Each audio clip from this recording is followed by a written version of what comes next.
भारत के इतिहास का एक ऐसा काला दिन जिसमें ब्रिटिश शासन द्वारा अत्याचार की सारी पराकाष्ठा पार करते हुए ऐसे नरसंहार को अंजाम दिया गया। 13 अप्रैल 1919 की तारीख भारत के इतिहास का सबसे काला दिन था।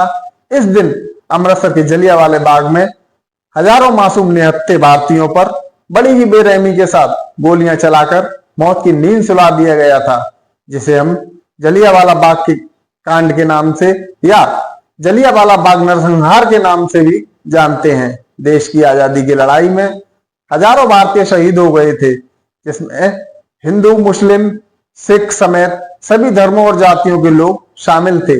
ये बात तो हम सब ने पढ़ी है कि जनरल डायर के कहने पर ही गोरखा के जवानों को गोलियां चलानी पड़ी थी। लेकिन आखिर इतनी बड़ी संख्या में लोग जलियांवाला बाग में इकट्ठा क्यों हुए थे? क्यों जनरल डायर ने बेगुनाह भारतीयों पर गोलियां चलाकर बर्बरता की हद पार कर दी थी? और बाद में शहीद आजम उधम सिंह ने जनरल डायर को मारकर बदला लिया था, परंतु जिस व्यक्ति को उधम सिंह ने मारा था असल में वह व्यक्ति जनरल डायर था ही नहीं, जिसने जलियांवाला बाग में गोलियां चलाने का आदेश दिया था। तो फिर उधम सिंह ने किसे मौत के घाट उतारा था?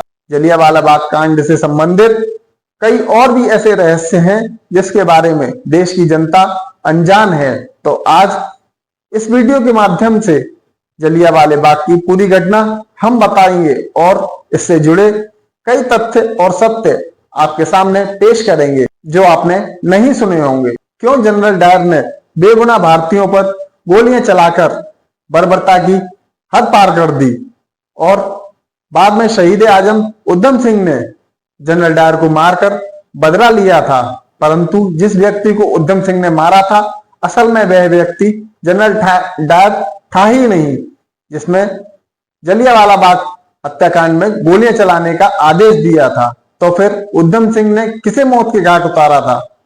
जलियांवाला बाग कांड से संबंधित कई और भी ऐसे रहस्य हैं जिसके बारे में देश की जनता अनजान है। तो आज इस वीडियो के माध्यम से जलियांवाला बाग की पूरी घटना हम बताएंगे और इससे जुड़े कई तथ्य और सत्य आपके सामने पेश करेंगे जो आपने नहीं सुने हो। घटना की शुरुआत 10 अप्रैल को होती है। रॉलेट एक्ट का उल्लंघन करने पर डॉक्टर सैफुद्दीन और डॉक्टर सत्यपाल को ब्रिटिश अधिकारी द्वारा गिरफ्तार कर लिया जाता है। असल में उस समय पूरे देश में रॉलेट एक्ट को पास कर दिया जाता है, जिसके तहत ब्रिटिश शासन किसी भी भारतीय को बिना मुकदमा चलाए जेल में बंद कर सकता था। उस कानून को इतिहास में काला कानून भी कहा जाता था, जिसका विरोध महात्मा गांधी ने भी किया था। सैफुद्दीन और डॉक्टर सत्यपाल की गिरफ्तारी के बाद पंजाब के लोगों में जबरदस्त आक्रोश था, जिसके चलते इन लोगों ने मिलकर 13 अप्रैल को बैसाखी के अवसर पर जलियांवाला बाग में एक जनसभा का आयोजन किया। ये बात जब जनरल डायर को पता चली तो उसने एक अतिरिक्त सैन्य टुकड़ी पहले से मंगा ली थी और 12 अप्रैल तक पूरी तरह से चौकन्ने हो गए। 13 अप्रैल की सुबह सभी अपने परिवारों और संबंधियों के साथ बैसाखी मना रहे थे और गोल्डन टेम्पल के दर्शन करने के पश्चात जलियांवाला बाग में सभी इकट्ठे हो रहे थे। देखते ही देखते करीब 25,000 लोगों की भीड़ इकट्ठी हो गई। इतने में ही जनरल डायर अपने सैनिकों के साथ वहां पहुंचता है। जलियांवाला बाग में जाने और आने का एक ही रास्ता होता है, जिसको जनरल डायर ने ट्रैंक लगाकर बंद कर दिया था। इसके बाद बाग में घुसते ही वो सिर्फ एक ही शब्द बोलता है, फायर। वह 150 राइफल और 40 कुकरी के साथ वहां आया था, जिससे साफ था कि वह नरसंहार करने ही आया था। बर्बरता की सारी हदें लांघकर जनरल डायर ने जलियांवाला बाग में ये मौत का जो तांडव मचाया, इस घटना से हर भारतीय आक्रोश और बदले की भावना से भर गया। जनरल डायर के एक आदेश फायर को सुनते ही 10 मिनट में ही जवानों ने 1650 राउंड फायरिंग की। लोगों को अपनी जान बचाने का मौका तक नहीं मिला। फायरिंग शुरू होते ही चारों तरफ अफरा तफरी मच गई। बच्चे, बूढ़े, महिलाएं, जवान, हर कोई चीख रहा था, हर कोई अपनी जान बचाने के लिए उधर उधर भाग रहा था, लेकिन जनरल डायर की तरफ से फायरिंग नहीं रुक रही थी। बस बंदूक में गोलियां लोड करने के दौरान ही फायरिंग रुक रही थी।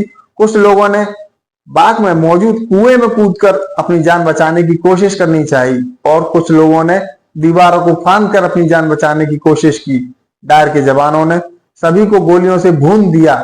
जलियांवाले बाग में दीवारों पर आज भी गोलियों के निशान हैं। जिस कुएं में लोग अपनी जान बचाने के लिए कूदे थे, उसमें 120 लाशें बरामद की गई थी। वह कुआं इतने लोगों की लाशों के निकलते हुए खून से पूरा लाल हो गया था, जिसे आज खूनी कुएं के नाम से जाना जाता है। खूबसूरत बाग में हर जगह सिर्फ खून और खून से सनी हुई लाशें ही फैली हुई थी। 10 मिनट फायरिंग के बाद जनरल डायर हंसता हुआ वहां से बाहर निकला। अमृतसर की सड़कों पर जो भी भारतीय नजर आया, उसको भी मारते हुए आगे बढ़ा और अपनी तोप के पीछे उसको रस्सियों से बांधकर घसीटता हुआ ले गया। ब्रिटिश सरकार के मुताबिक इस नरसंहार में 379 लोगों की मौत हुई थी, लेकिन असल में यह आंकड़ा उस समय बहुत ज्यादा था और अंग्रेज शासन ने यह सारा डाटा छिपाया था, लेकिन असल आंकड़ा इससे कहीं ज्यादा था। हजारों भारतीय इस नरसंहार में शहीद हुए थे। इस घटना की हर जगह निंदा की जाने लगी। घटना की जांच सबसे पहले माइकल ओ ड्वायर द्वारा की गई। जनरल डायर ने अपनी सफाई में कहा कि अगर वह गोलियां नहीं चलाता तो वहां मौजूद लोग उस पर हमला कर देते। जो मार्शल लॉ का उल्लंघन होता, उसमें अपने कर्तव्य का पालन करते हुए ही आदेश दिया था। लेफ्टिनेंट डायर जनरल डायर के जवाब से संतुष्ट थे। ध्यान रखिए, यहाँ दोनों डायर अलग अलग हैं। एक डायर जिन्होंने नरसंहार में फायर का आदेश दिया था और दूसरे लेफ्टिनेंट डायर जो उनके रखे हुए पक्ष से सहमत था। वो एक लेफ्टिनेंट था, उनका जो पक्ष था उससे सहमत था। इसके बाद लाहौर में हंटर कमीशन को जांच के आदेश दिए गए। अंतिम रिपोर्ट में जनरल डायर का फैसला सही बताते हुए उसे ब्रिटिश अधिकारियों ने प्रमोशन दिया, लेकिन साथ में रिपोर्ट में यह भी बताया गया कि जनरल डायर भविष्य में इंडिया नहीं आएंगे और उन्हें ब्रिटेन में ही अपनी सेवाएं देनी होंगी। जलियांवाले बाग कांड के दौरान सरदार उधम सिंह भी वहीं थे। खुशकिस्मती से वह उस कांड में जिंदा बच गए थे, लेकिन उन्होंने संकल्प लिया कि वे इस हत्याकांड का बदला अवश्य लेंगे। हत्याकांड के मुख्य आरोपी जनरल डायर की सन 1927 में बीमारी के कारण ब्रिटेन में ही मौत हो गई थी। यहाँ ये बात ध्यान रखने लायक है कि सन 1927 में जो जनरल डायर थे, जिन्होंने नरसंहार में फायर का आदेश दिया था, वो 1927 में बीमारी के कारण ब्रिटेन में ही उनकी मौत हो गई थी। लेकिन दूसरे आरोपी जो थे, लेफ्टिनेंट माइकल डायर, अभी जिंदा थे। जिस समय जनरल डायर की मृत्यु हुई थी, उस समय उधम सिंह अभी बच्चे थे, लेकिन उनके भीतर प्रतिशोध की ज्वाला भड़क रही थी। उधम सिंह जी ने गदर पार्टी को ज्वाइन किया। वे गरीब परिवार से ताल्लुक रखते थे।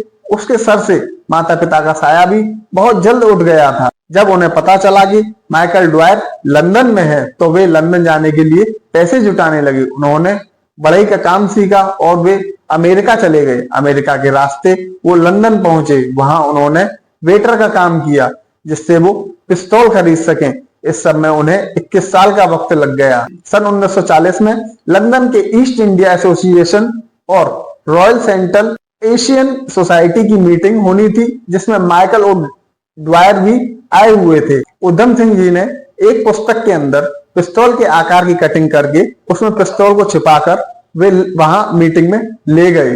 माइकल ओ ड्वायर स्टेज पर आते उनको दिखे और उन्होंने 3 गोलियां उस पर चला दी। इसके बाद वो वहां से भागे नहीं, बल्कि सरेंडर कर दिया। उधम सिंह जी ने कहा, 21 साल बाद जलियांवाला बाग कांड नरसंहार का बदला लिया है और उनका संकल्प पूरा हुआ है। हालांकि इसके बाद 31 जुलाई सन 1940 को उनको फांसी दे दी गई। यहाँ ध्यान देने वाली बात यह है कि दोनों डायर और माइकल अलग अलग थे, परंतु इनका जलियांवाला बाग नरसंहार से वास्ता था। आज भी इतिहास के पन्नों में सरदार उधम सिंह का नाम स्वर्णिम अक्षरों में अंकित है। जलियांवाला बाग में शहीद हर भारतीय को हम सत सत नमन करते हैं। हमारा ये वीडियो आपको अगर पसंद आया हो तो आप हमारे इस वीडियो को लाइक करें, कमेंट करें। वीडियो में आपको अगर कुछ पूछना है तो उसके लिए कमेंट करें। कोई अगर नए विषय पर आप वीडियो चाहते हैं तो हमको कमेंट करके बताएं कि हम किस वीडियो पे और किस वीडियो पर रिसर्च करके आपके सामने आ सकते हैं। इसके साथ साथ आप हमारे चैनल राष्ट्र महिमा को सब्सक्राइब करें और बेल आइकन का बटन जरूर ऑन करें, जिससे कि मेरे वीडियो की जैसे ही मैं वीडियो अपलोड करूंगा तो आपके पास उसकी नोटिफिकेशन आ जाएगी और आप उस वीडियो को देख सकते हैं। धन्यवाद।